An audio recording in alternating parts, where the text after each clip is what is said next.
Então, gente, bom dia. Continuando com a patologia das doenças infecciosas, hoje a gente entra nas doenças parasitárias, certo?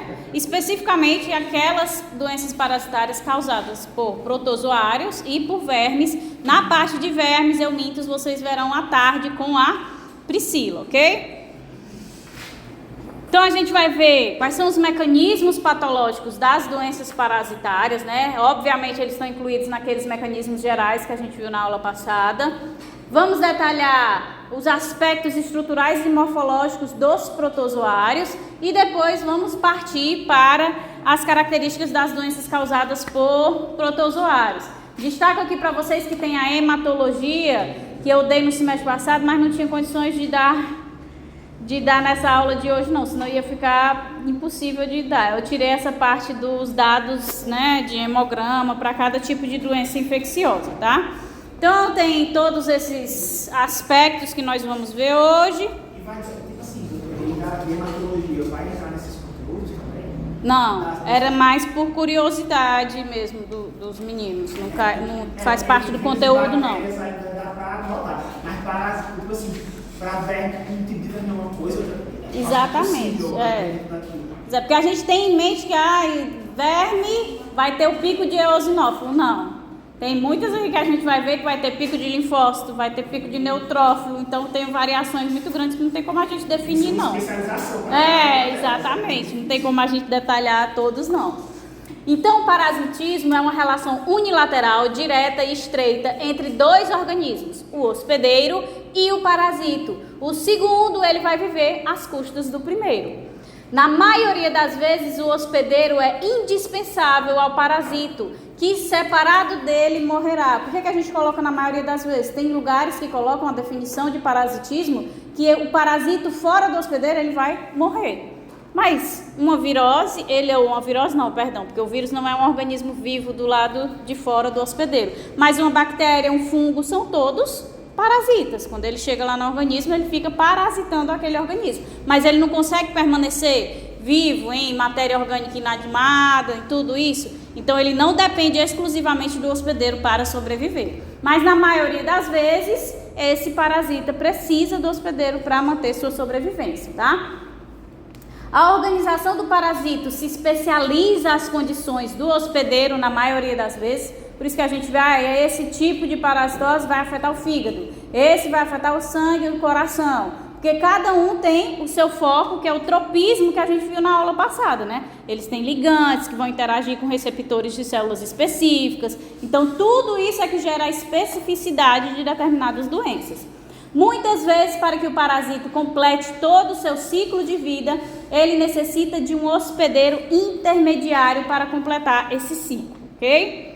Então, existem alguns conceitos que nós precisamos entender de parasitologia, tá? Então, vai englobar todos os tipos de parasitas: fungos, artrópodes, bactérias e os protozoários, os vermes, ok? Então, nós temos por definição o que são ectoparasitas, que podem obter o oxigênio diretamente do meio exterior, em que parte dele vai ficar dentro do hospedeiro e parte vai ficar para fora. É o que a gente tem de exemplo, o bicho de pé.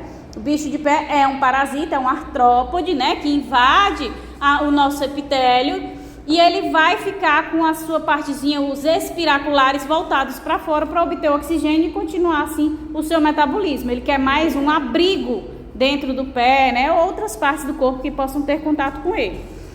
Os endoparasitas já são parasitas das cavidades naturais ou tecidos e vão depender totalmente dos seus hospedeiros como fonte nutritiva. Então, eles não ficam com alguma parte deles para o lado externo para realizar processos metabólicos. É tudo lá dentro do organismo, ou seja, vai consumir aquilo que o organismo, que a célula hospedeira, que o organismo hospedeiro vai fornecer. Oi? É o quê? A sanguessuga sanguessuga é um exemplo de artrópode, que é um parasita, né? Ele se liga lá e fica sugando o sangue, né? Mas ele não depende exclusivamente do organismo vivo para sobreviver. Fala. Eu acho que é mais tipo, associado só que se alimentava de sangue. Não, sanguessuga também é um parasita, certo? Os artrópodes que têm essa característica também são parasitas. Então, facultativos, né? Um parasita... Oi? Ele é um artrópode também. Acredito que seja um artrópode, né, não? Não, porque parece uma minhoca, é isso que eu fiquei pensando em Não, mas eu acho que é um artrópode. Mas eu não tenho 100% de certeza não, mas eu acho que é, porque quando eu estava vendo o bicho de pé, né, ela apareceu também nas definições. Eu acho que ela é um artrópode também. Mas aí, facultativos, né, o parasitismo ocasional ou acidental, como por exemplo, a gente tem o protozoário Naegleria fowleri, que habita piscinas de forma normal, principalmente lá nos Estados Unidos, é uma doença endêmica lá. Então ela sobrevive do lado lá na piscina, consumindo a matéria orgânica que tem presente na piscina, mas se em determinado momento entra um hospedeiro, né, que está com alguma lesão, né, com alguma parte que permita ela penetrar, ela vai penetrar esse hospedeiro. Ou seja, ela foi um parasitismo ocasional ou acidental. E na maioria das vezes essa Naegleria ela vai se depositar no sistema nervoso, né, causando aqueles danos intensos ao sistema nervoso que na maioria das vezes vai se direcionar à morte do indivíduo se não tratado de forma eficaz e rapidamente. Qual é o exemplo de endoparasita? De outro quê? Endoparasita, qualquer um. Uma bactéria, uma tênia, como é o nome da lombriga, meu Deus? Ascaris. Qualquer um desses é endoparasita, porque ele precisa estar totalmente dentro do hospedeiro. Outros conceitos que a gente tem, né, de parasitas monoxenos e heteroxenos. O que é o monoxeno? Em que o único hospedeiro é necessário para completar o ciclo de vida. Isso significa que nessa parasitose não possa existir um vetor? Não, pode ser que tenha um vetor, mas para se completar o ciclo de vida dele, ele só precisa de um único hospedeiro. E o heteroxeno vai exigir passagem por 2 ou mais hospedeiros para completar o ciclo de vida. E isso vai acontecer sempre na mesma sequência e nas mesmas fases, certo? Cada hospedeiro vai abrigar uma determinada fase. Então, se eu chego ali no período, esqueci agora a doença, meu Deus do céu, ó, isso aqui dá terminar a aula 7 horas da manhã. Esquistossomose eu não vi, né, porque é a dos eumintos, mas tem a dos protozoários, que parte é desenvolvida dentro do mosquito, lá no intestino do mosquito, a malária, e o restante é desenvolvido dentro do hospedeiro do homem, certo? Então, cada fase vai ser desenvolvida dentro de um hospedeiro. Por exemplo, dentro do mosquito vai ser convertido de tripomastigota em amastigota. Só um exemplo, tá? Eu não sei se é essa... da leishmania. De tripomastigota em amastigota. Dentro do mosquito. Pode, em algum outro momento do ciclo de vida desse protozoário, dentro do homem, ser convertido de tripomastigota em amastigota? Não, certo? Então, cada fase do ciclo vai acontecer sempre exatamente igual, na mesma sequência do vetor para o hospedeiro definitivo. E quando isso acontece, precisa de 2 ou mais hospedeiros para completar esse ciclo, é um heteroxeno. Oi? Eu não entendi esse facultativo, assim. Quando é que ele não é facultativo? Por que você não está infectando de qualquer jeito o ser humano? O parasita?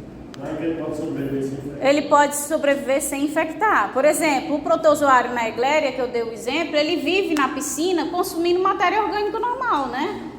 Os restos que ficam ali de pele, de células que se soltam dos indivíduos que entram na piscina. Então ela sobrevive. Então ela é facultativa, ela pode sobreviver tanto sem a presença do hospedeiro vivo, como na presença do hospedeiro vivo, certo? Dos outros, o endoparasita, ele só sobrevive se for na presença do hospedeiro vivo, ok?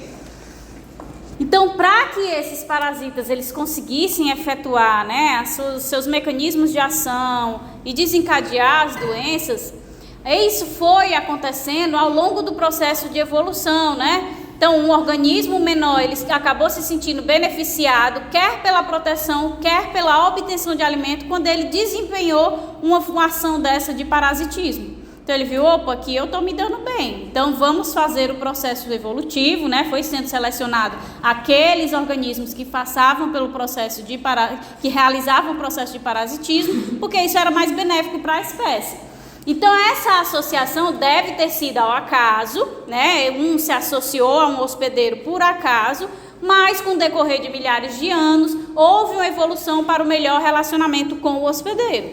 Então, no decurso do processo de adaptação às novas condições de vida, o parasito acabou por perder, na maioria dos casos, a capacidade de sintetizar um ou mais produtos essenciais ao seu metabolismo. Então, a gente tem, por exemplo, aqui a tênia, tá? A tênia, antes, né, no processo, quando se faz o estudo evolutivo dela, antes ela tinha enzimas que realizavam processos metabólicos de degradação de macromoléculas. Se eu estou degradando as macromoléculas, eu vou obter aminoácidos, né, os monossacarídeos, ácidos graxos, para realizar o meu metabolismo e obter energia. Ao longo do processo evolutivo, ela foi perdendo a capacidade de sintetizar essas enzimas. E aí, ela precisa estar lá no hospedeiro para sugar as moléculas quebradas provenientes da digestão do hospedeiro. Então, por isso que ela fica ali no nosso intestino, para ela conseguir se alimentar. Porque fora dele, ela não vai conseguir degradar nenhuma macromolécula, portanto, não vai conseguir realizar nenhum processo metabólico, certo? Ela depende dele para sobreviver. Mesma coisa acontece aqui no Trypanosoma cruzi, tá? Então, ao longo da evolução, ele perdeu a capacidade de sintetizar proteínas porfirinas. As porfirinas são proteínas essenciais para a síntese dos citocromos. Onde é que a gente viu que os citocromos estão presentes? Na cadeia transportadora, né? Esses citocromos, eles fazem parte lá do complexo 3, do complexo 4. Então, eles são necessários para quê? Para que ocorra a respiração, ou seja, a obtenção de energia. Se eu não tenho citocromos, eu não tenho como sintetizar energia. Então, o que é que eles fazem? Isso é o Trypanosoma, né?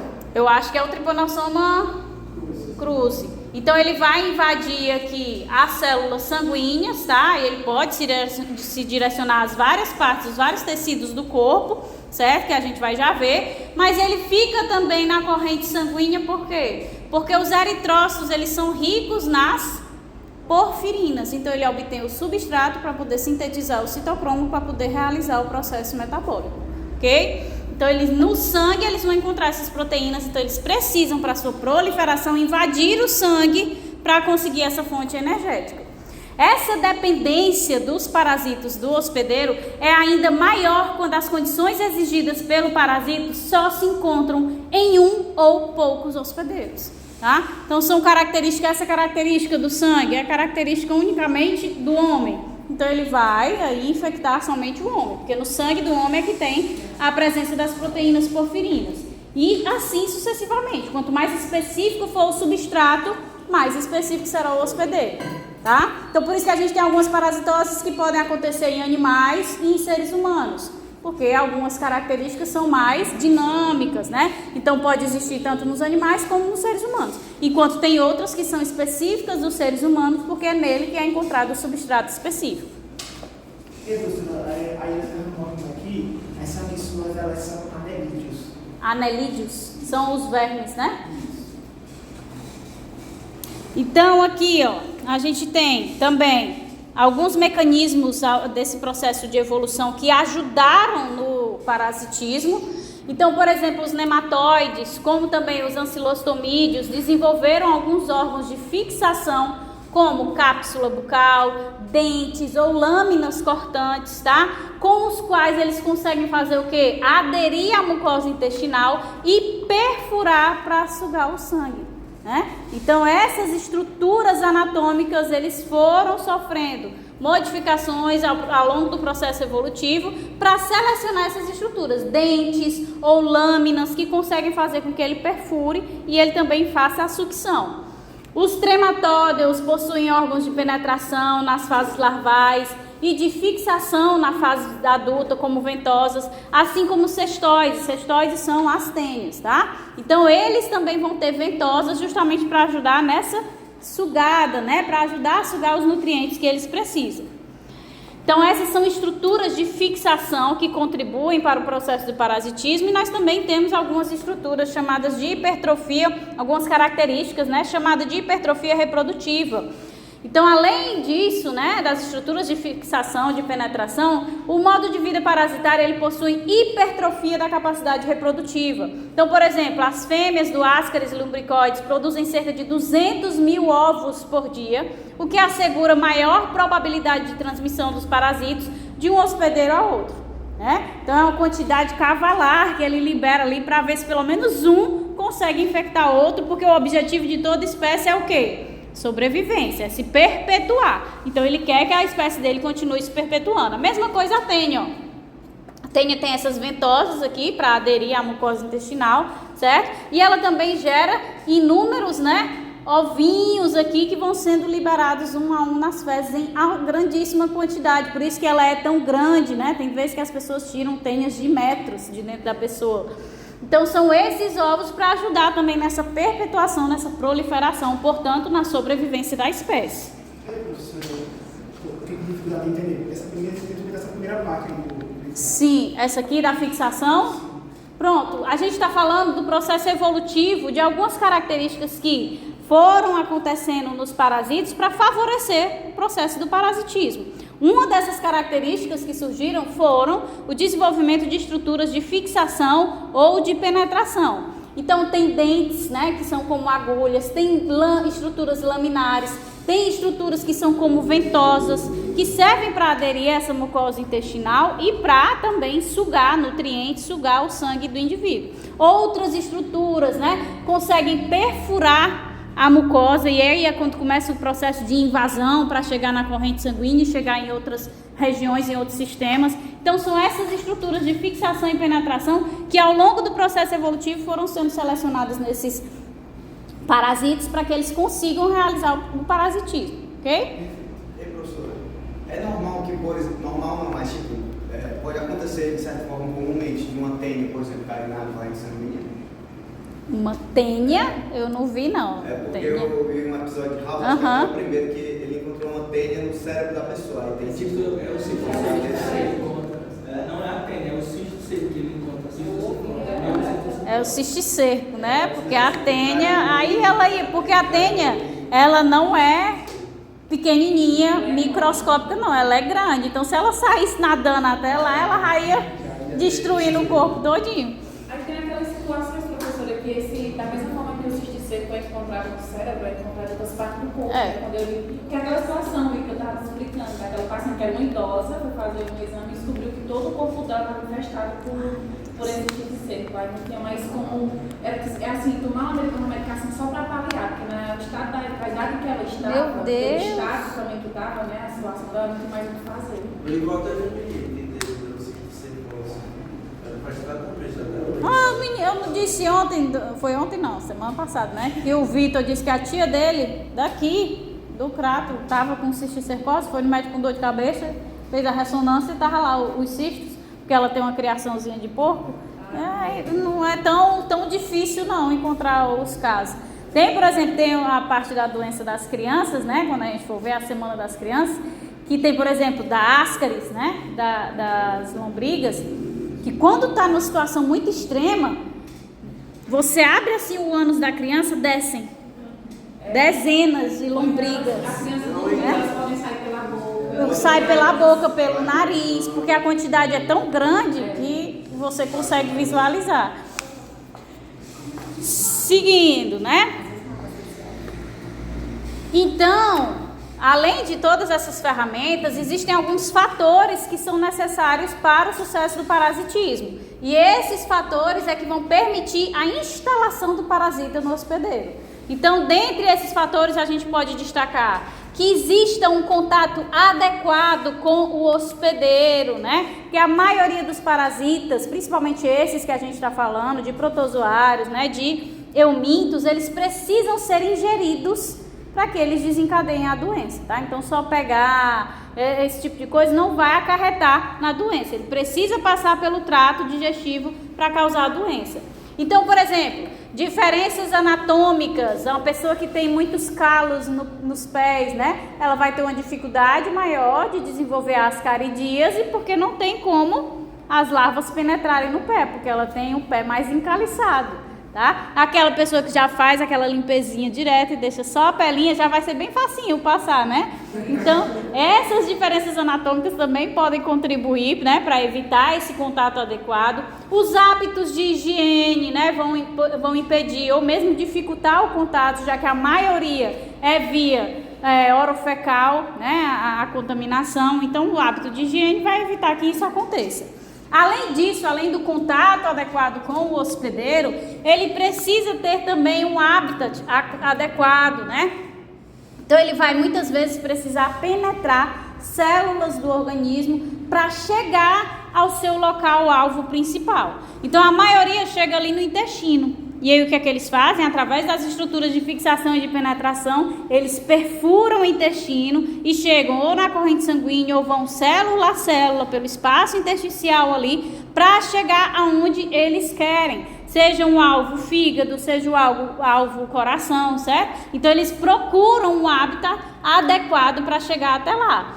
Então eles têm que ter o quê? Possuir mecanismos protetores específicos, como alguns parasitas têm a capacidade de neutralizar enzimas digestivas, de neutralizar o pH do estômago. Então eles têm que ter essa capacidade de suplantar essas barreiras. Para quê? Se ele vai para o intestino e ele quer se proliferar, ele vai poder ser suscetível às enzimas pancreáticas, né? As características da bile? Não pode. Então ele tem que ter essas características, ele tem que ter condições para evitar esses mecanismos protetores do organismo e aí chegar até o seu hábitat adequado. Isso, no caso, seria, sei lá, o cisto de algum micro-organismo que geralmente fica no estômago para depois... Exatamente. Por que a maioria dos ciclos que a gente vê, ele no final ele forma um cisto?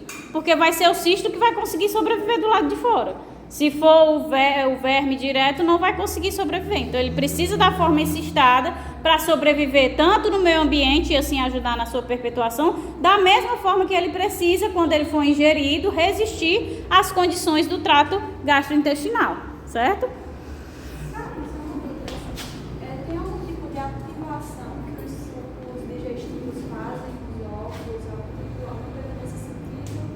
A maioria, a interação ou com ácido do estômago, a maioria com ácido do estômago, não, a maioria é ali no suco do duodenal, né? Então a mistura com as enzimas pancreáticas, com o suco da bile, com as enzimas do próprio duodeno, fazem com que vá haver o desencistamento, né? Inicia o processo de desencistamento. Aí quando chega no intestino grosso, aí é que termina de vez.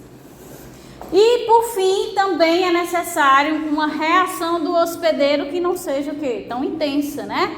Se o hospedeiro ele não tem uma imunidade amadurecida, como crianças, né? Pessoas que estão imunossuprimidas ou imunodeprimidas, elas vão ter uma imunidade mais fraca, podemos assim colocar. E aí, se essa reação do hospedeiro ao parasita for suficiente para parar o metabolismo dele, ou seja, eliminar esse parasita, ele não vai conseguir realizar o parasitismo. Então essa reação ela não deve conseguir eliminá-lo, tá? Então por que a gente vê tantas crianças com verminoses, parasitoses? Porque o sistema imunológico delas é mais suscetível, tá? Então, ok, os fatores necessários para o sucesso do parasitismo. E quais são os fatores do hospedeiro que vão dificultar ou impedir a implantação de um parasita? Oi? Só a parte do metabolismo lá no slide, por favor. Aqui. Reação do hospedeiro. A reação do hospedeiro é a própria resposta imunológica.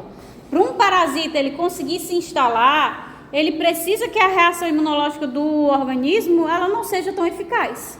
Porque se ela for eficaz, ela vai eliminar ele ali e ele não consegue se proliferar, certo? Porque a maioria dessas parasitoses, né, de protozoários e hominídeos, ela leva certos dias para efetuar o ciclo de proliferação. Então ele não consegue se proliferar tão rapidamente assim. Então se eu tenho uma resposta imune muito eficaz, ela já elimina de cara e ele nem se perpetua. Agora se a resposta imune ela estiver deficiente, como é em crianças, imunossuprimidos e deprimidos, aí ele já tem uma probabilidade bem maior de conseguir se proliferar, tá?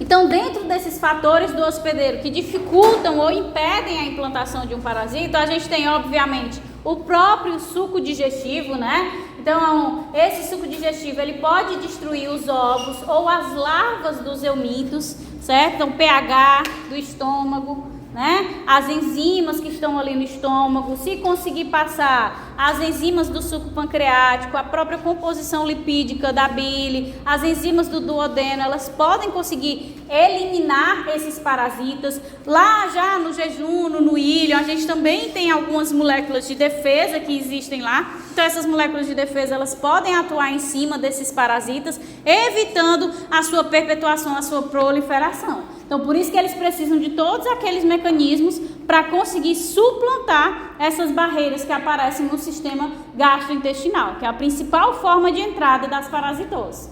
Temos, obviamente, né, a pele. A pele já é uma barreira mecânica nata à penetração de agentes infecciosos.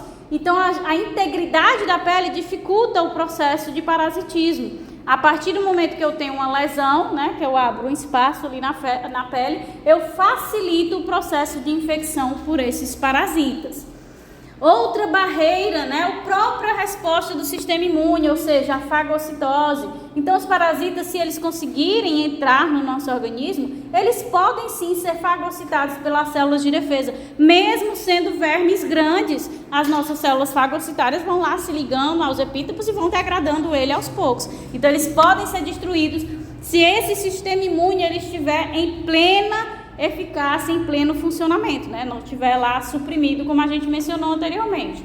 Os fatores humorais, o que é a imunidade humoral? Aquela mediada pelos linfócitos B que secretam os anticorpos, né? Então, os anticorpos são secretados em resposta aos antígenos dos parasitas, também é outra forma de combatê-los.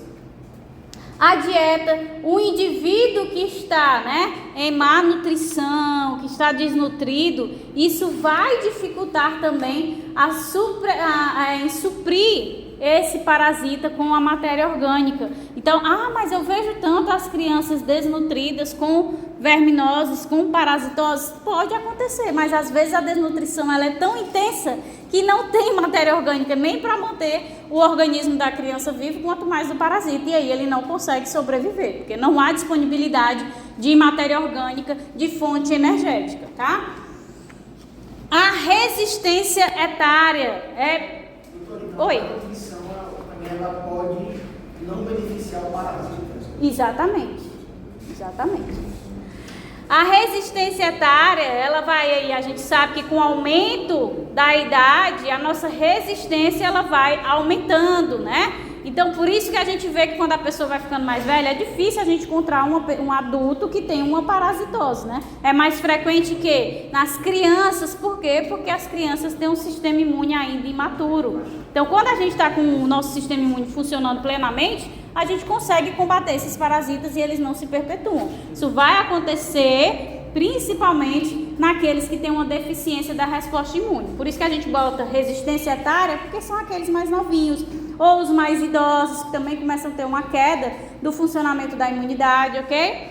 E por fim, a constituição genética também vai dificultar aí a prevalência das parasitoses, porque entre indivíduos da mesma espécie, alguns se mostram às vezes mais resistentes do que outros a um tipo de parasita. E isso é plenamente a constituição genética. Não coloquei para vocês, né? Mas tem na doença de Chagas, que tem lá na região da África, que os negros eles têm uma incidência menor da doença. Aí tem lá no livro de vocês, do Bogliolo. Por quê? Porque eles não têm um receptor específico para o ligante do parasita, e aí não tem como interagir com o ligante, então ele não vai afetar os eritrócitos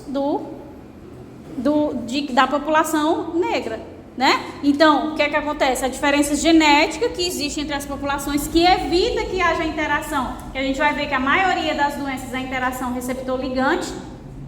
Então, como eles não têm o receptor, eles não vão ser afetados. Ao contrário do restante da população que possui o receptor normalmente, e aí vai causar interação e vai manifestar a doença. Então, a constituição genética também vai favorecer o aparecimento ou não dessas parasitoses. Em que situações, por exemplo, que uma pessoa sem sintomas precisa tomar antiparasitários ou só tem direção de parasitários se realmente for diagnosticado prévio? Não, é bom você tomar de vez em quando. Antigamente, o pessoal, quando eu era criança, era de 6 em 6 meses. Era de 6 em 6 meses a indicação. Ao longo do tempo foi vendo que você tomar de 6 em 6 meses é muito mais prejudicial para o seu fígado e para os seus rins do que o tempo que a parasitose leva para ela se agravar, né? Que a maioria não é grave, né? Ela não chega a casos fatais ou casos com grandes gravidades. Então é melhor você tomar em um período prolongado. Eu não sei qual é a determinação agora, mas meu Deus do céu, faz uns 5 anos que eu não tomo, mas tem que tomar de vez em quando. É uma vez por ano que se recomenda o adulto tomar. Fala-me. E aí sempre que ele voltar de viagem, entendeu? Depende se a viagem é muito longa. Sim, mas viagem para qualquer lugar é do Brasil? Só... depende do lugar. Sim. Tem lugar que você vai comer, por exemplo, muito peixe, essas coisas. Sim. Então a tendência de você adquirir um parasita e tudo, né? Diferente da sua, comer coisas diferentes. Aham. Pois é. Né? Mas você vai comer só uma vez por ano, o adulto. A criança não lembra não, mas o adulto é uma vez por ano. Uma vez por ano, né? Não, essa tá para remédio para lombriga. Mas, e mebendazol, né? É os dois. Albendazol e o quê? Os dois juntos. Eu não conheço. Aí com 2, 3 dias elas começam a sair da foto. Ave Maria. Eu estou perguntando, se chega no posto de saúde, vou perguntar, mas eu não estou preparado ainda. Você vai estar próximo estágio. Vai sim. Então aqui, né, quais são as ações do parasita quando ele adentra dentro do hospedeiro? Ele suplantou aquelas barreiras do hospedeiro, ele tem os seus mecanismos para adentrar o hospedeiro, para penetrar ele, e aí o que ele começa a acarretar quando de fato ele conseguiu se instalar, né? Nós vimos na aula passada que dentro dos mecanismos das doenças infecciosas a gente tem o quê? Causar a morte das células infectadas, então o parasita ele também pode ser citotóxico, certo? Ele pode secretar toxinas também que vão causar danos ao organismo e até mesmo a morte das células. E as próprias respostas imunes do hospedeiro, né, o processo inflamatório gerado pelo contato com o parasita, também acaba acarretando em danos no indivíduo. Então esses são os mecanismos gerais, né? Mas os parasitas, eles ainda têm algumas ações específicas deles. Então, primeiro, a ação mecânica. Os parasitas, eles podem perturbar as funções mecânicas dos órgãos sem lesar diretamente os tecidos. Por exemplo, o Ascaris, né, a lombriga, ela pode obstruir o intestino, né? E aí pode acabar formando também o cisto hidático, a tênia, quando ela comprime os tecidos vizinhos. Então ela cresce tanto que vai expandir no intestino grosso e ele começa a comprimir os órgãos acima. E aí forma esse cisto. O Ascaris, nessa situação que eu falei antes, né, que sai por todo canto, nariz, boca, a lombriga, ele às vezes forma uma bola de lombriga no intestino e bloqueia. Se bloqueia, não tem o processo. Pois é, não tem o processo de excreção acontecendo, certo? Temos também a ação exfoliadora, né? Em que os parasitas vão subtrair substâncias nutritivas do organismo hospedeiro. É o que a gente vê nas criancinhas, que elas começam, que estão no início do processo de desnutrição, ainda não estão naquele nível que vai impedir a manifestação do parasito, e ele começa a piorar ainda mais a situação, porque ele vai removendo as substâncias orgânicas da criança para ele poder ter energia e poder sobreviver. Porque ele acaba utilizando os nutrientes que a criança deveria utilizar para ela. Exatamente. Chega ali no intestino, era o que era para estar sendo absorvido pela gente e não está sendo, né? Eu falo criança porque são os mais afetados, mas pode ser qualquer um que venha a ter a parasitose. E temos a ação irritativa. Vocês lembram lá da aula de inflamação dos fenômenos? Primeiro fenômeno para que o processo de inflamação aconteça é o quê? O fenômeno irritativo, né? Depois dele vem o vascular, o celular, né? Todos esses fenômenos. Então, primeiro é a ação irritativa. E o que é que isso vai acarretar? No processo inflamatório, que é causado por quase todos os parasitas. Vai ter parasita que não vai desencadear o processo inflamatório, por quê? Porque ele tem um mecanismo, né, de enganar o nosso sistema imune, principalmente o sistema imune inato, em que ele se esconde dentro dos macrófagos. E aí ninguém consegue encontrar eles. Então, parasita assim, que não seria vírus. Parasita. O vírus ele não se enquadra em parasita porque fora do organismo ele não é vivo, ele só é vivo dentro. A definição de vírus é mentirosa, que é parasita com célula obrigatória. Pois é, foi o que estava lá no livro, né? Que o vírus não entra porque fora do organismo ele não é vivo, é só bactéria, fungos, protozoários, esses, né? Então, como ele do lado de fora ele não é algo vivo, é como se fosse algo inanimado, ele não entra nessa classificação. Mas qual seria esse que se esconde dentro dos macrófagos? A gente vai já ver. Tem um aqui dos protozoários. Então, quais vão ser os principais hábitats dos parasitas, né? Depois que eles adentram lá o indivíduo, que eles chegam no intestino, conseguem fazer a perfuração, vão atingir a corrente sanguínea, a maioria deles tem afinidade pelo quê? Primeiro, aparelho digestivo, né? Isso pode ser temporário, como por exemplo as gastroenterites, né? Então tem algumas salmonelas que são protozoários que chegam ali, causa toda a gastroenterite, uma febre, uma dor, mas depois ela se soluciona sozinha, né? Não é tão grave. Ou pode não ser temporário, eles podem se fixar para ter acesso ao sangue, às secreções e até outras estruturas mais favoráveis ao seu desenvolvimento, tá? Também tem afinidade pelo fígado e pelas vias biliares. Então existem parasitas que têm afinidade pelo fígado, porque lá ele tem um metabolismo proteico muito intenso, então ele é rico em ferro, rico em vitaminas, rico em fatores de crescimento, possui bastante sangue, então vai ter uma abundância de oxigênio, o pH é bem neutralizado, tem a composição especial da bile, apesar de alguns parasitas serem neutralizados, né, não conseguirem se proliferar porque são neutralizados pela composição lipídica da bile, outros têm afinidade pela composição lipídica da bile, certo? A abundância de mononucleares, né, então linfócitos, os macrófagos, então eles são um alvo fácil para essas parasitoses. Tem a parasitose que ela inicia com a proliferação hepática, porque vai afetar os macrófagos lá dos hepatócitos. O que são os macrófagos dos hepatócitos? Para quando a gente chegar lá, vocês terem essa percepção. São chamados de células de Kuffner. As células de Kuffner são os macrófagos específicos do fígado, certo? Então, eles gostam de afetar essas células. Também podem atuar aí no tecido conjuntivo, né? O que está relacionado com a estrutura de quase todos os órgãos. O tecido conjuntivo, ele está derivando aí para mais de... São 8 tecidos especiais a partir dele, né? Então, os parasitas vivem nele isolados por uma cápsula fibrosa.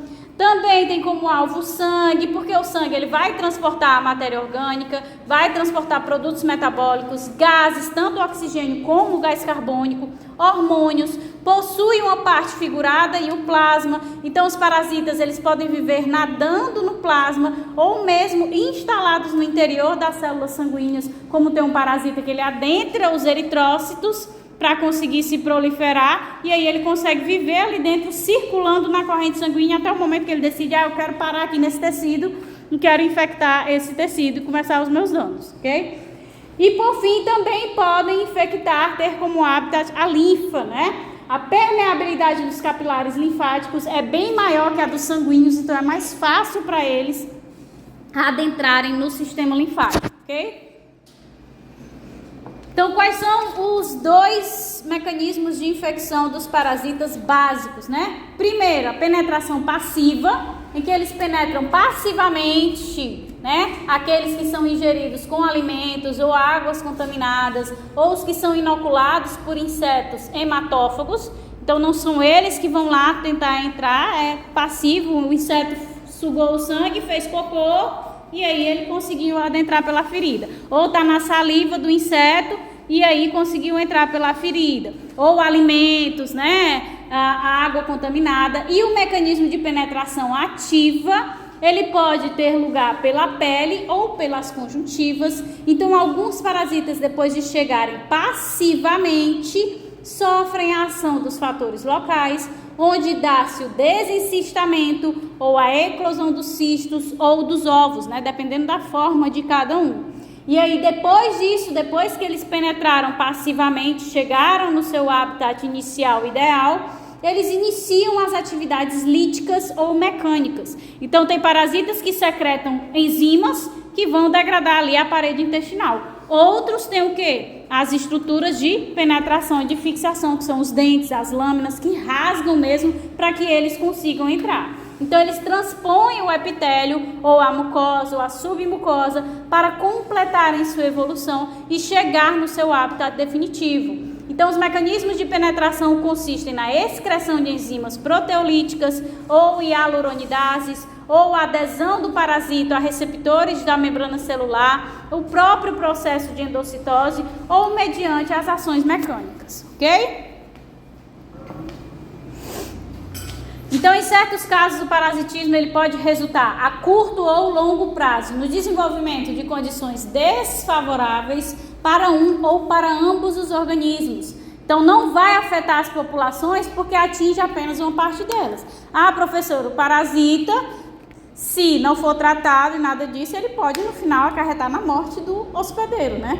Se ele está acarretando na morte do hospedeiro, não é um processo ruim para a evolução dele, porque ele não vai conseguir se perpetuar, não porque não vai afetar a população como um todo, só aquela pequena população que já conseguiu ali colocar milhares de cistos para fora e perpetuar a espécie, certo? Então, costuma-se distinguir os parasitas que causam danos, doença ou enfermidade aos seus hospedeiros, classificando-os como patogênicos. O que é a patogenicidade que a gente já viu relacionada aí aos parasitas, né? Há parasitas que são sempre patogênicos, mas outros o são apenas em função de determinadas circunstâncias. Então, o local, a quantidade deles, se a pessoa está imunodeprimida, imunossuprimida, portanto, é um atributo qualitativo. Um parasita é ou não é patogênico em determinadas condições. A gente vai já ver um caso em que o parasita, quando ele entra ali no intestino delgado, se ele ficar no colo ascendente, ele causa a doença. Se ele migrar por motivos ainda não descobertos para o colo transversal, ele vive como comensal. Ele obtém o alimento, mas ele não causa doença.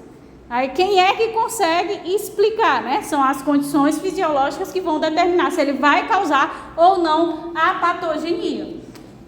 Virulência é o quê? Está relacionada à gravidade, né? Das lesões no hospedeiro resultantes do parasitismo, portanto, é um atributo quantitativo. Vai aumentar ou diminuir, dependendo aí das condições do indivíduo, se vai ser grande ou pequeno, né? Se vai ter muito agravo, vai ter muita morte ou não.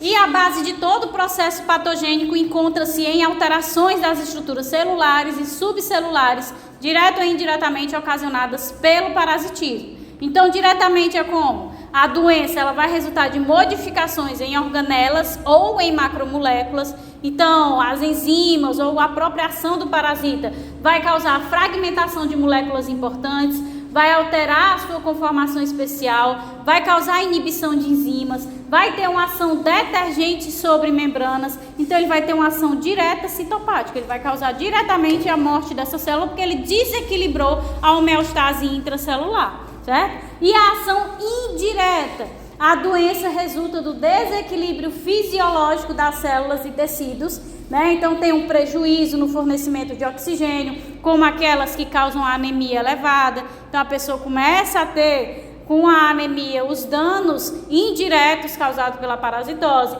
modifica a resposta imunológica, aqueles que vão atacar os macrófagos, e aí a gente não tem uma resposta da imunidade inata eficaz.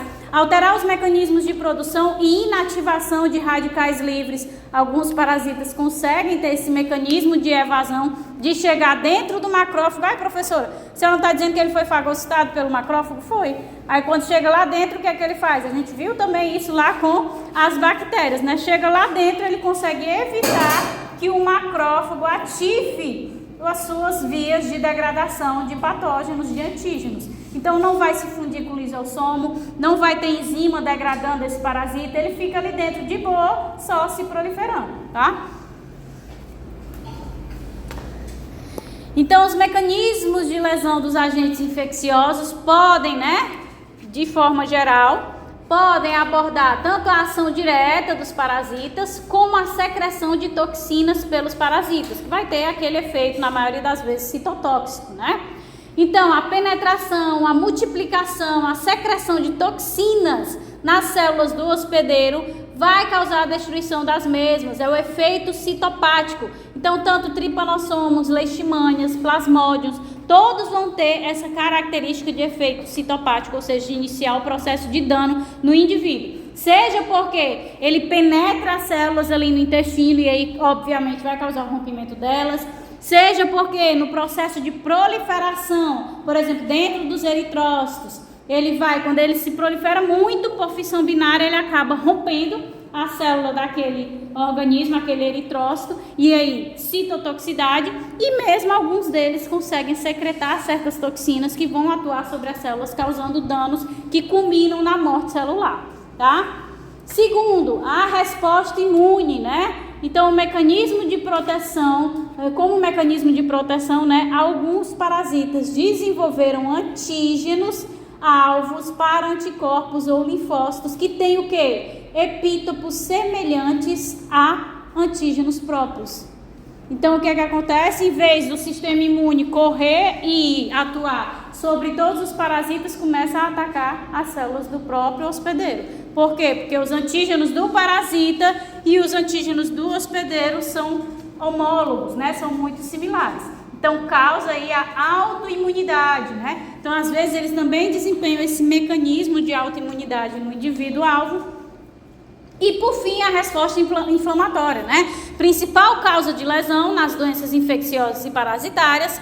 Vai ter a liberação das citocinas variadas em momentos diferentes, né? Principalmente quando a gente tem uma duração prolongada. Então, esse processo de secreção, ele vai mudando. Por quê? Porque a gente vai passando de uma infecção aguda para uma infecção crônica.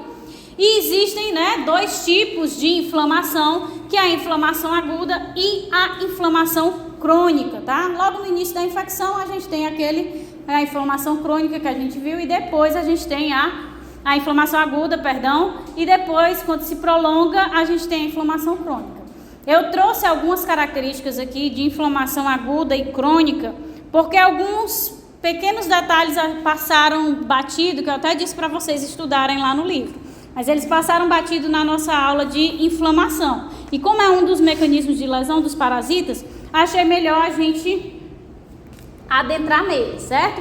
Então, oi. Só quando fala da autoproteção, Esse da autoimunidade? Isso. Porque como mecanismo de proteção, né? Alguns antígenos parasitários, eles são homólogos a antígenos próprios, do próprio organismo.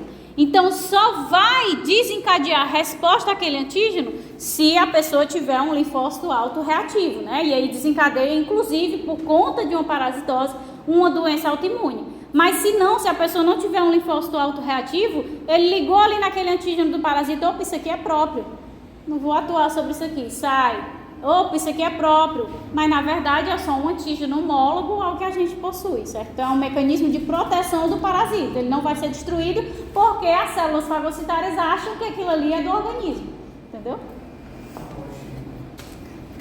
Então, na inflamação aguda, a gente sabe que há a instalação rápida, local de fenômenos vasculares, exudativos, celulares, principalmente os neutrófilos, né, que vai persistir por dias ou semanas. Os efeitos sistêmicos dessas inflamações podem ser importantes, que foi isso aqui que a gente não entrou, certo? Então, no processo inflamatório, a gente tem todos esses fenômenos, né, incluídos, mas a gente também tem efeitos sistêmicos acontecendo ao mesmo tempo, em que a gente pode classificar em efeitos sistêmicos protetores e efeitos sistêmicos patológicos, tá? Então, dentre os efeitos sistêmicos protetores, nós temos liberação de mediadores químicos na medula, que vão estimular a produção de mais células de defesa. Então, se eu estou ali na inflamação aguda, eu preciso de neutrófilo, de célula dendrítica para fazer a apresentação de antígenos aos linfócitos T. Preciso de mais macrófago. Então, ele começa a induzir a síntese de mais células de defesa lá para o local que vão se direcionar para o local da infecção. Além disso, lá no fígado, esses mediadores, eles vão estimular a secreção da proteína chamada de proteína C reativa, ou como a gente conhece por PCR, tá? Qual é a função da PCR? Ela é uma opsonina, ou seja, quando ela se liga ao elemento infeccioso, ela marca ele para ele ser destruído. E além disso, ela ativa o sistema do complemento, né? Por todas as vias lá do sistema do complemento. Então ela faz o quê? Ela amplia a resposta imune. Se ela está ativando todas as vias de uma vez, se ela também está marcando para destruição, então ela vai ampliar essa resposta imunológica. Lá no hipotálamo, esses mediadores vão ativar o quê? A febre. Como é que a febre atua sobre infecções? Ele aumenta a temperatura até que desnature proteínas essenciais ao metabolismo do agente infeccioso, ok? E também nós temos esses efeitos sistêmicos patológicos, né? Que estão associados à doença. Então, vão atuar lá no nosso sistema autônomo, fazendo o quê? A diminuição da pressão arterial. Se eu tenho uma redução da pressão arterial, o sangue ele vai fluir mais devagar, certo? Isso vai facilitar o quê? A irrigação do local que está com a infecção. Então, é mais fácil haver o extravasamento sanguíneo, o fenômeno exsudativo. A gente vai ter a passagem de células de defesa, a diapedese acontecendo. Por quê? Porque o sangue está meio que em estase, né? O que a gente chama de estase. Ele está passando devagar para que aquelas células de defesa possam se direcionar ao local. Facilita a irrigação e reduz a propagação do agente infeccioso. Se o sangue está fluindo devagar, esse agente infeccioso ele não chega rapidamente a todas as partes do corpo. Vai favorecer, né, a formação de trombos. Por quê? Porque se eu formo trombos numa região que está sofrendo um processo de infecção, eu vou reduzir o fluxo sanguíneo naquele local. Na maioria das vezes eu posso até bloquear o fluxo naquele local, deixar só uma mínima passagem para quê? Para novamente reduzir a propagação do agente infeccioso. Se ele está limitado ali por meios mecânicos, ele não vai conseguir ficar circulando. Caquexia ou apatia, que é o que a gente conhece por estar mole. Então, esses efeitos sistêmicos patológicos também vão ativar o nosso organismo ao quê? A dizer, eu estou muito mole, eu quero só ficar deitado, só ficar dormindo. Quando a gente está doente, por quê? Que é o nosso organismo dizendo, você precisa ficar de repouso, porque todo o seu ATP está voltado para o combate à infecção, tá? Então, pode ir se deitar, vá se aquietar, que é para eu poder trabalhar. Se você ficar gastando energia andando, dançando, comendo, fazendo isso, fique só deitado dormindo para eu poder pegar toda a energia e voltar para o combate. Então esses são os mecanismos que têm um efeito sistêmico e não apenas local. É desencadeado pela resposta inflamatória, mas a resposta inflamatória a determinada infecção no local, ela vai ter todos esses fenômenos acontecendo ali no local, né? E obviamente onde o agente infeccioso conseguir chegar. Os sistêmicos, eles vão evitar que isso vá se propagar para todo o corpo, ok? No caso desses trombos, seria só uma infecção que causa uma reação inflamatória aguda? No caso desses o quê? A formação dos trombos. Sim. Qual o momento? Assim, em casos mais graves, em caso de inflamações agudas, quase contexto. Depende muito também do micro-organismo, porque existem muitos micro-organismos, né, agentes infecciosos, que eles têm a capacidade de atrair o fibrinogênio, né, as plaquetas para o local, e isso favorece a formação desses trombos. Então vai depender do micro-organismo. Isso normalmente, quanto mais virulento o micro-organismo, maior capacidade que ele tem de atrair essas moléculas. E aí acaba favorecendo, né, o nosso organismo ao combate dele, porque ele tem essa atração a essas moléculas, certo? A parte da febre não entraria também como uma reação patológica? O quê? A febre, ela não entraria também como uma reação patológica, igual o que a patológica tem aí, de pressão arterial? Sim. A febre não entraria nessa parte também?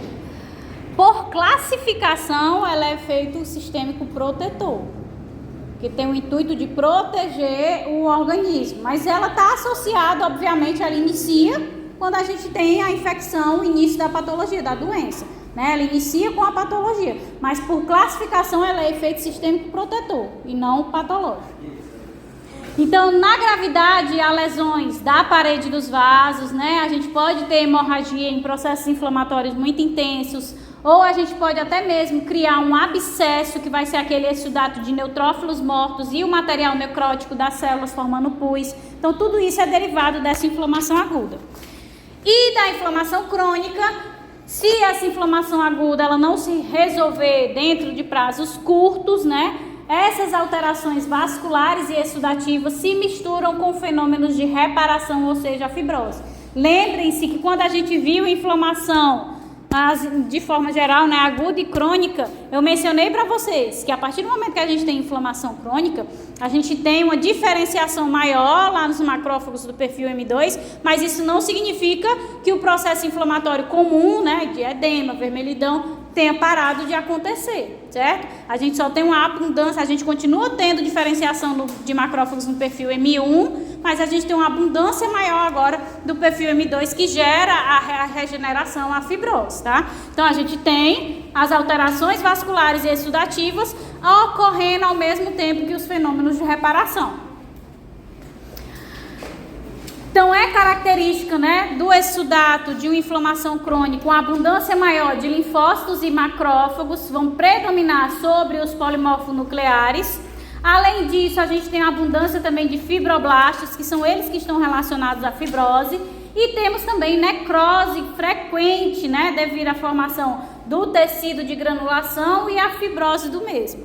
Não associem, né, lembrem-se que tecido de granulação é diferente de inflamação granulomatosa, né? O tecido de granulação é aquele que quando está cicatrizando fica vermelhinho, tá?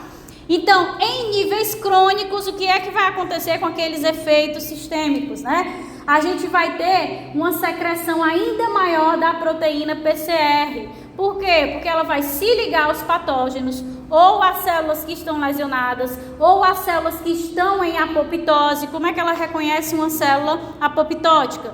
Lembrem-se que um dos fatores de indução da apoptose é a fosfatidilcolina sair da membrana interna e ir para a membrana externa. Então ela reconhece essa fosfatidilcolina e vai aí se ligar a ela, marcando elas para a eliminação por meio da ativação do sistema do complemento e também sinalizando através da opsonização para os fagócitos. O que é que isso permite? Permite que ocorra uma limpeza pela morte celular programada. Então, a gente vai reduzir a incidência desses estados necróticos, né? Então, se eu não tenho necrose acontecendo em ampla escala, eu tenho uma redução do processo inflamatório, eu tenho uma redução da liberação de mediadores. Então, eu reduzo aquela inflamação aguda, intensa. Então, muda a característica do ambiente. É por isso que quando a gente vai avaliar lá um hemograma de uma pessoa que está com infecção bacteriana, uma das características que a gente olha em infecção bacteriana é a PCR.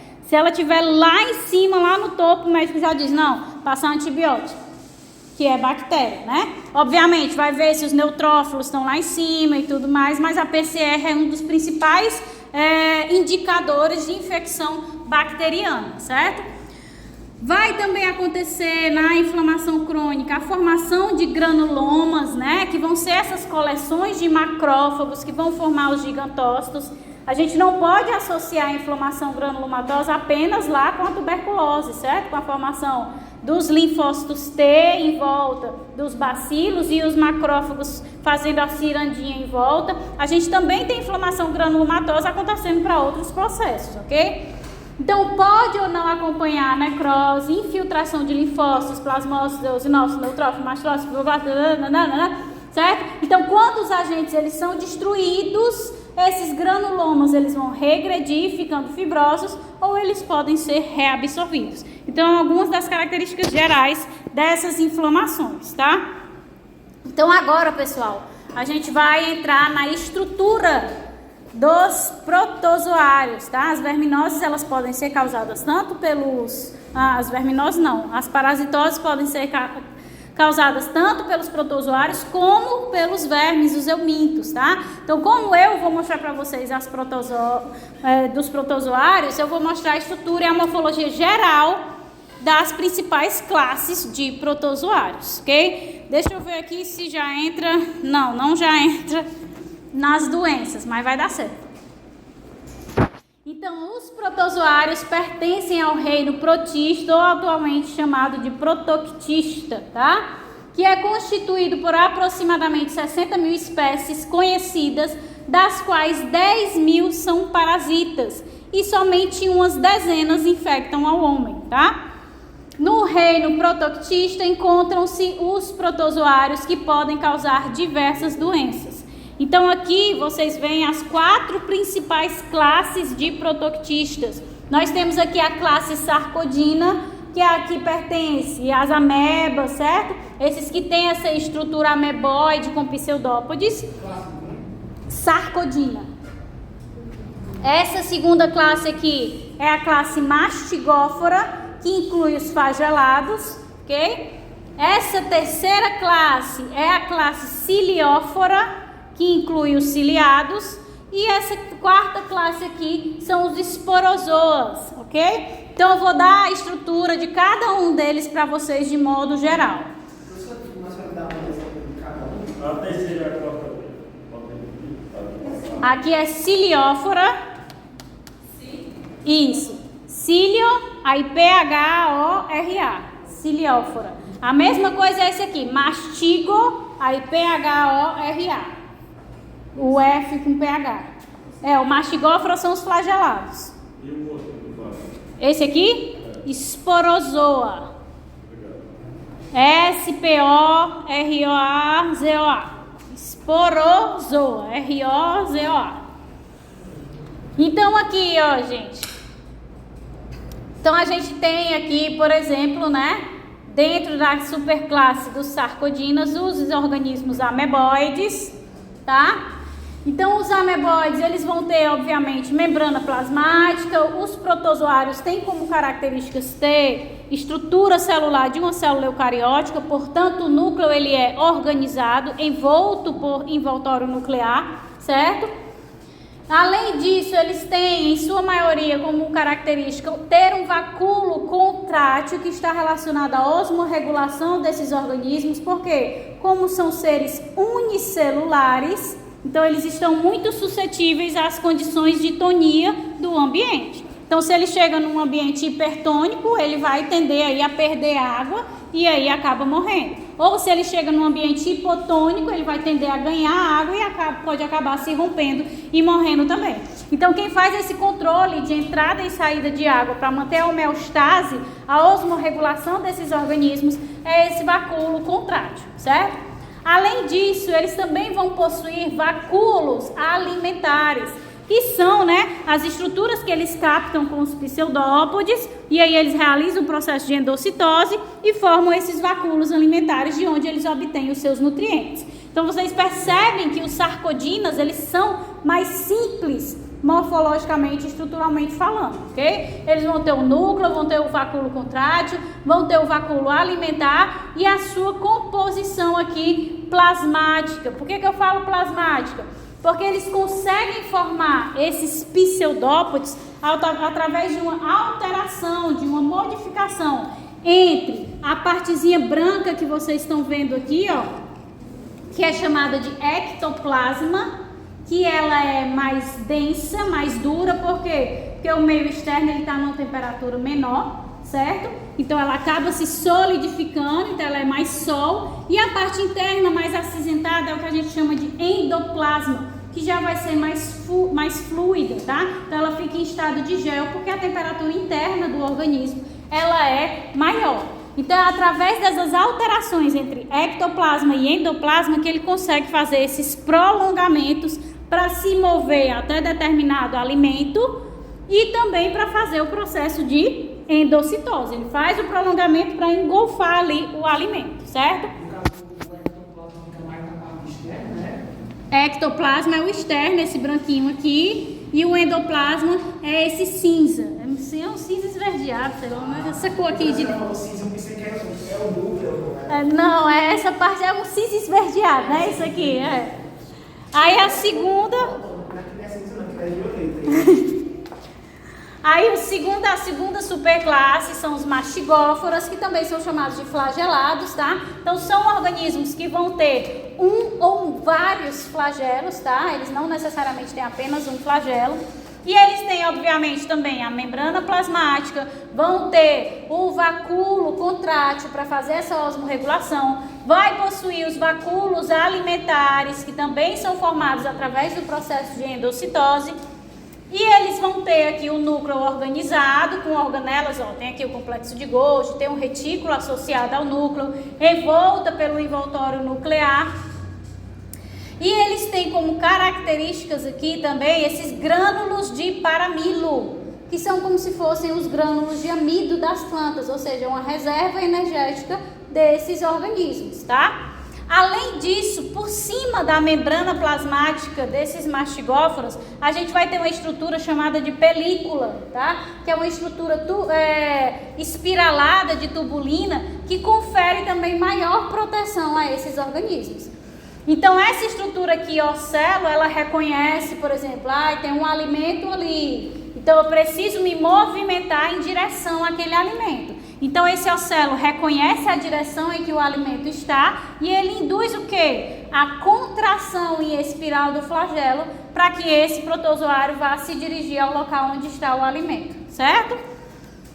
Terceira superclasse são os cilióforos, né? Cilióforos também vão ter a membrana plasmática, né? E aí o que vocês percebem de diferente é que em vez deles terem uma estrutura locomotora longa, que é o flagelo, no caso dos cilióforos eles vão ter o quê?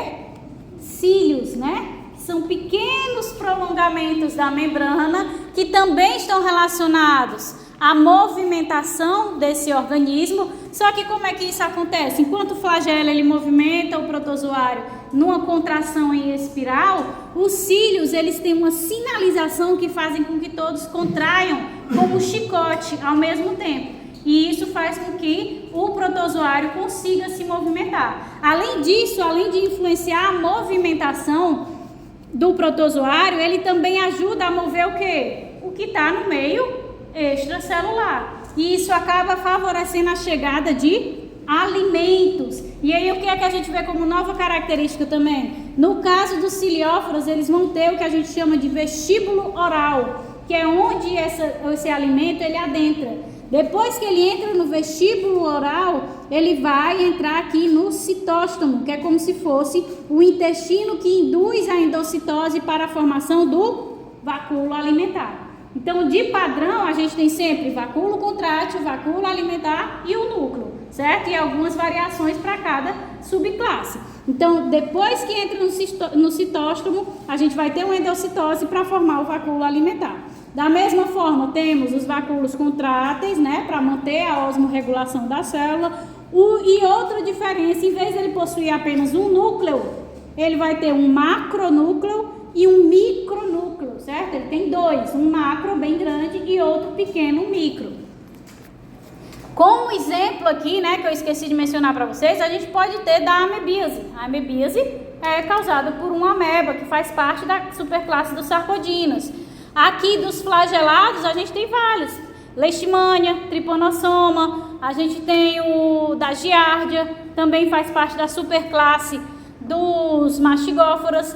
E dos ciliados a gente tem o Plasmodium, né? Então o Plasmodium ele é um ciliado que tem essa estruturazinha aqui. E por fim a gente tem aqui dos esporozoários também do mesmo jeito. Tem uma membrana plasmática, ele vai ter um núcleo, né? O único que tem dois é da superclasse dos cilióforos.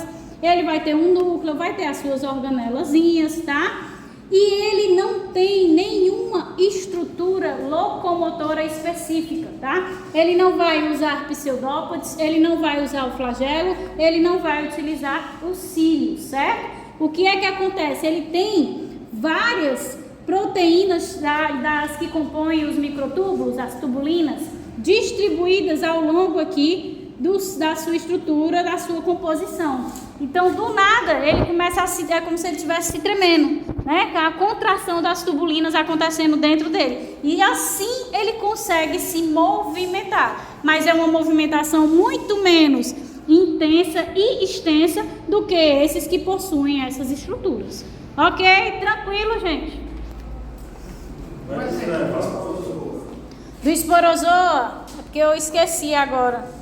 Mas tem um exemplo que quando chegar lá eu menciono. Vai, mas vamos adiantar um bocadinho, porque senão não termina não. Terminar pelo menos essa parte das características, tá? Então a maioria dos protozoários apresenta vida livre e aquática, podendo ser encontrada na água doce, salobra ou água salgada, lugares úmidos, rastejando pelo solo ou sobre a matéria orgânica em decomposição. No entanto, algumas espécies levam vida parasitária nos organismos de diversos hospedeiros e assim passam a maior parte da vida parasitando diversas espécies de seres vivos, causando muitas doenças. Mas a maioria dos protozoários são o quê? As algas, né? Aquelas algas que são de fato as responsáveis pela produção do nosso oxigênio. A gente pensa que são as florestas, as plantas, não, são as águas, né? Elas que são responsáveis pela síntese do nosso oxigênio em maior porcentagem, em maior abundância, ok? Então aqui são alguns tipos de mecanismos de divisão que esses protozoários utilizam. Fissão binária, como se fosse uma mitose simples. A célula mãe ela vai dar origem a duas células filhas idênticas, tá? A gente tem também a fissão múltipla. O que é que muda na fissão múltipla? Esse material genético ele está aqui se replicando indefinidas vezes e aí em determinado momento há sinalização para que haja a formação das células filhas. E aí o que é que acontece? Essas células filhas aqui são idênticas à célula mãe? Sim. Elas são infinitamente menores. Não?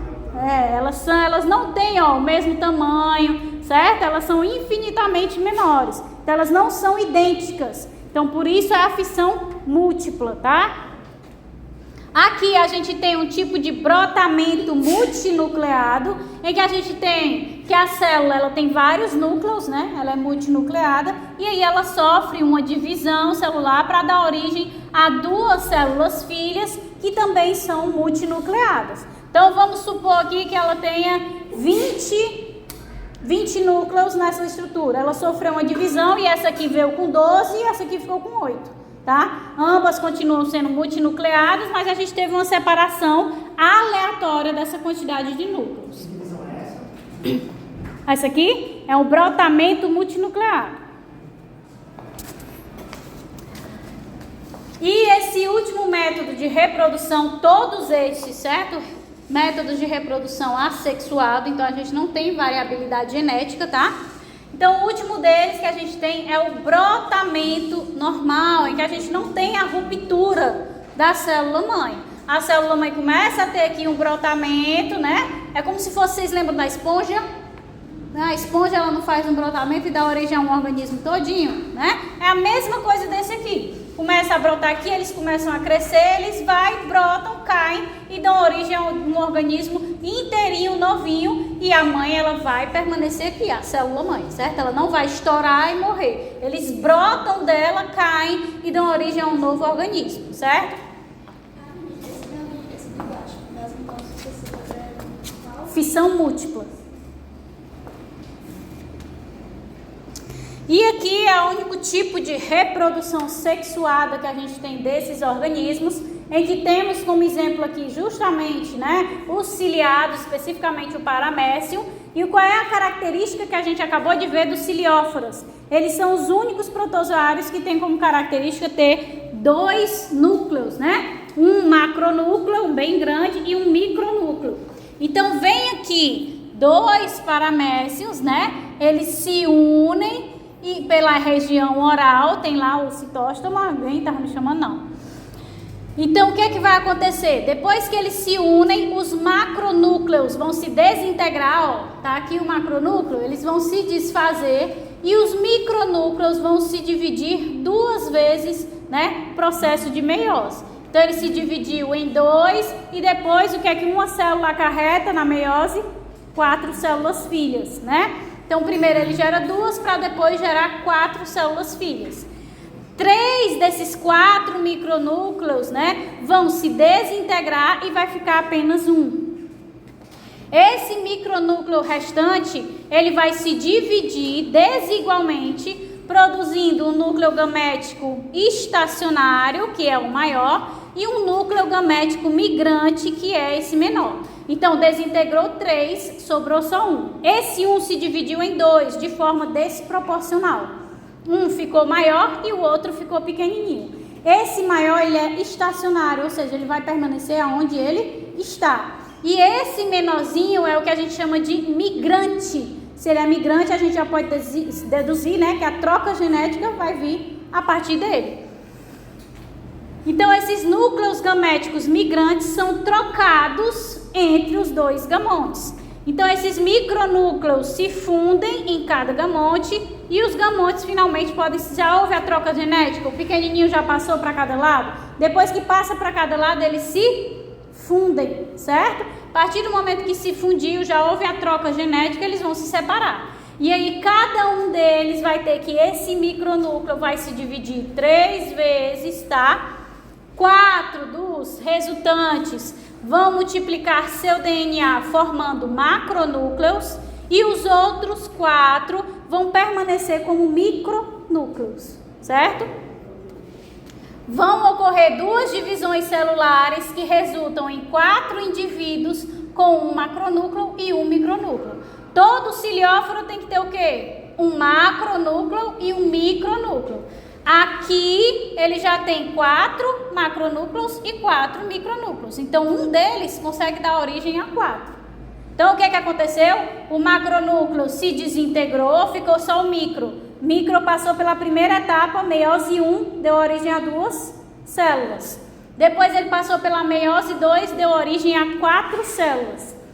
3 dessas células desintegram e fica só um micronúcleo. O que é que esse micronúcleo vai fazer agora? Ele vai se dividir desproporcionalmente em um maior e um menor. Esse menorzinho é trocado, daí a variabilidade genética, por isso reprodução sexuada, e o maiorzinho ele é estacionário, ele permanece ali. Depois que ocorre a troca desses menorzinhos, dos migrantes, eles se fundem de novo. Então esses 2 que estão aqui separados, vamos supor que houve a troca aqui, agora ele pode se fundir. Se fundiu, já houve a troca genética, eles se separam. Cada um dos paramécios vai pegar esse núcleo e vai se dividir aí 3 vezes para dar origem a 8 núcleos, certo? 8 núcleos gerados. 4 deles vão formar 4 micronúcleos e 4 deles, né? Esses 4 dão origem a 4 macronúcleos e esses 4 dão origem a 4 micronúcleos. Eu tenho 4 macro, 4 micro, eu posso gerar 4 células com um macronúcleo e um micronúcleo, que é onde termina a reprodução sexual, certo? Não, mas não. É 8 indivíduos no salto ou essas células se fundem? É 8 indivíduos. Cada um vai dar origem a 4. Então a gente começa as doenças e a gente pode dar a parada agora, ok?